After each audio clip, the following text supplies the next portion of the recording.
ನಾವು ಇಲ್ಲಿ ಶೋಭಾ ಕರಂದ್ಲಾಜೆ ಅವರು ಹಾಗೂ ರಾಜೇಗೌಡರು ನಿಂತವ್ರೆ. ಇವರಿಬ್ಬರಲ್ಲಿ ಹಾಗೂ ಪ್ರಧಾನಮಂತ್ರಿ ಮೋದಿ ಅವರು ಆಗಬೇಕಾ, ರಾಹುಲ್ ಗಾಂಧಿ ಅವರು ಆಗಬೇಕಾ? ನಾವು ಮೋದಿಯವರೇ ಆಗಬೇಕಂತ ಹೇಳ್ತಾ ಇದ್ದೀವಿ. ಕಾರಣ ಇನ್ಫ್ರಾಸ್ಟ್ರಕ್ಚರ್ ಡೆವಲಪ್ಮೆಂಟ್, ನ್ಯಾಷನಲ್ ಡೆವಲಪ್ಮೆಂಟ್ ಬಗ್ಗೆ ತುಂಬ ಚೆನ್ನಾಗಿ ನಡೀತಾ. ಈಗ ರಾಹುಲ್ ಗಾಂಧಿ ಅವ್ರಿಗೆ ಅಕಸ್ಮಾತ್ ಏನನ್ನ ಪ್ರಯೋಜನ ಇಲ್ಲ ಅಂತ ಕಾಣುತ್ತೆ. ಪ್ರಯೋಜನ. ಈಗ ಇಲ್ಲಿ ಶೋಭಾ ಕರಂದ್ಲಾಜೆ ಅವರು ಹಾಗೂ ರಾಜೇಗೌಡರು ಕಾಂಗ್ರೆಸ್ಸಿಂದ, BJPಯಿಂದ ಶೋಭಾ ಕರಂದ್ಲಾಜೆ ಅವರು ನಿಂತಿದ್ದಾರೆ. ತಮ್ಮ ಅಭಿಪ್ರಾಯ ಯಾರು ಗೆಲ್ಲಬೇಕು ಅಂತ? ಶೋಭಾ ಅವ್ರಿಗೆ ಯಾಕೆ? ಒಳ್ಳೆ ಕೆಲಸ ಮಾಡ್ತಾರೆ BJPಯಿಂದ. ಆಮೇಲೆ ಮೋದಿ ಅವ್ರು ಬರಬೇಕಾ, ರಾಹುಲ್ ಗಾಂಧಿ ಅವ್ರು ಬರಬೇಕಾ? ಮೋದಿ ಬರಬೇಕು ಸರ್. ಮೋದಿ ಬರಬೇಕು. ಆ ಮೋದಿ ಅವ್ರದ್ದು 10 ವರ್ಷ ಆಯಿತು, ಇನ್ನು ಮುಂದೆ ಏನು ಮಾಡಬೇಕು ಅಂತ? ಅವ್ರಿಲ್ಲ ಅಂದರೆ ಬೇರೆಯವ್ರು ಯಾರು ಕೊಡಬೇಕು ಅಂತ ಇದ್ದೀರಾ? ದೇಶಕ್ಕೆ ಅವರು ಒಳ್ಳೆ ಮಾಡ್ತಾ ಇದ್ದಾರೆ, ದೇಶಕ್ಕೆ ಒಳ್ಳೇದು ಮಾಡ್ತಾ ಇದ್ದಾರೆ. ಈಗ ಯಂಗ್ಸ್ಟರ್ಸ್ ಎಲ್ಲ ಸಿಕ್ಕಿದ್ದಾರೆ, ಇವರೆಲ್ಲ ಮುಂದಿನ ಪ್ರಜೆಗಳು. ಇವ್ರು ಏನು ಹೇಳ್ತಾರೆ, ಇವರು ಅಭಿಪ್ರಾಯ ಏನು ಅಂತ ದಯವಿಟ್ಟು ತಿಳಿಸಿ ನೀವು. ಸರ್, ಆಕ್ಚುಲಿ ಬೆಂಗಳೂರು ನಾರ್ತ್ ಅಲ್ಲಿ ಬಿಜೆಪಿ ಬರಬೇಕು.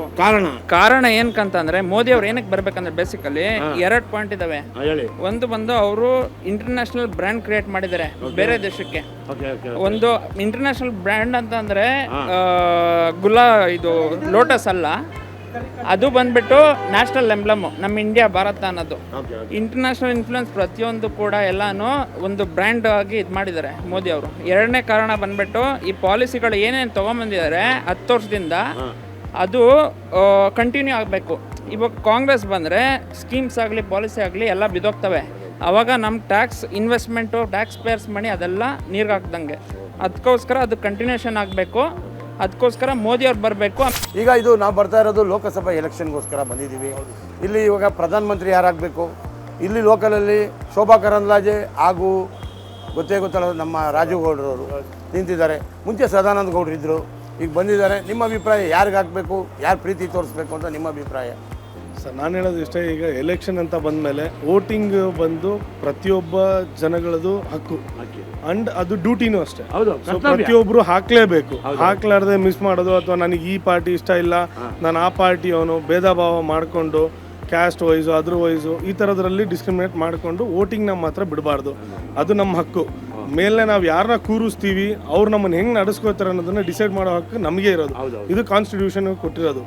ಸೊ ನಾವು ಇದನ್ನು ಫಾಲೋ ಮಾಡಿಕೊಂಡು ನಮಗೆ ಯಾರು ಪ್ರಾಪರಾಗಿ ನಮಗೆ ವರ್ಕ್ ಮಾಡ್ತಾರೆ, ನಮಗೆ ಒಳ್ಳೇದನ್ನ ಯಾವ್ದು ಮಾಡ್ತಾರೆ, ನಮ್ಮ ದೇಶಕ್ಕೆ ಡೆವಲಪ್ಮೆಂಟ್ ಯಾರು ಮಾಡ್ತಾರೆ, ಈ ಥರದವ್ರನ್ನ ನೋಡಿ ಆಯ್ಕೆ ಮಾಡಿ ಹಾಕಬೇಕು ಹೊರತು ಒಂದೇ ಪಾರ್ಟಿ ಅಥವಾ ಇವ್ರಿಗೆ ಹಾಕಬೇಕು ಅನ್ನೋದನ್ನ ಅವರು ಇದನ್ನ ಒಂದು ಇದನ್ನ ಥರ ಮಾಡ್ಕೋಬಾರ್ದು. ಈಗ ನಮ್ಮಲ್ಲಿ 3 ಜನ ಇದ್ದಾರೆ ದೇಶಕ್ಕೆ ಪ್ರಧಾನಿ ಆಗೋವಂಥವ್ರು. ಒಂದು ರಾಹುಲ್ ಗಾಂಧಿ ಅವರು, ಒಂದು ನಮ್ಮ ಮಲ್ಲಿಕಾರ್ಜುನ್ ಖರ್ಗೆ ಅವರು, ಒಂದು ಮೋದಿಜಿ. ಈ 3ರಲ್ಲಿ ನಿಮ್ಗೆ ಯಾವ ರೀತಿ? ಸರ್, ಈಗ ಇದುವರೆಗೂ ಈಗ ಡೆವಲಪ್ಮೆಂಟ್ಸ್ ವೈಸ್ ನೋಡ್ತಾ ಇದ್ರೆ ಆ್ಯಂಡ್ ಫಾರಿನ್ ರಿಲೇಷನ್ಶಿಪ್ಪಲ್ಲೂ ನೋಡ್ಕೊಂಡ್ರೆ ನಾವು ಮೋದಿಯವರು ತುಂಬ ಬೆಟರ್ ಇದ್ದಾರೆ ಸರ್. ಅವ್ರ ಪರ್ಫಾರ್ಮೆನ್ಸ್ ತುಂಬ ಬೆಟರ್ ಇದೆ. ಆ್ಯಂಡ್ ನ್ಯಾಷನಲ್ ಡಿಫೆನ್ಸ್ ಅಂತ ಬಂದಾಗ ಅದರಲ್ಲಿ ಒಂದು ಸ್ವಲ್ಪನೂ ಅವರು ಹಿಂಜರಿಕೆ ತೋರಿಲ್ಲ. ಎಲ್ಲೂ ನ್ಯಾಷನಲ್ ಡಿಫೆನ್ಸ್ ಅಂತ ಬಂದಾಗ ಹಿಂಜರಿಕೆ ತೋರಿಲ್ಲ. ನೀವು ಹೇಳಿದ್ದಕ್ಕೆ ನಾನು ಎಲ್ಲರಿಗೂ ಹೇಳಿ ಓಟ್ ಹಾಕಕ್ಕೆ ಹೇಳಿ. ಎಲ್ಲರೂ ಓಟ್ ಹಾಕ್ಲೇಬೇಕು. ನಿಮಗೆ ಯಾರು ಬೇಕು ನೀವೇ ಚಾಯ್ಸ್ ಮಾಡಿ ಹಾಕಬೇಕು. ವೇಸ್ಟ್ ಮಾತ್ರ ಮಾಡಬೇಡಿ.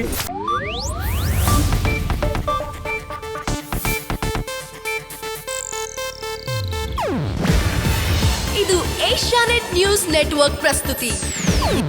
ನೀವು ನೋಡ್ತಿದ್ದೀರಾ ಏಷ್ಯಾನೆಟ್ ಸುವರ್ಣ ನ್ಯೂಸ್.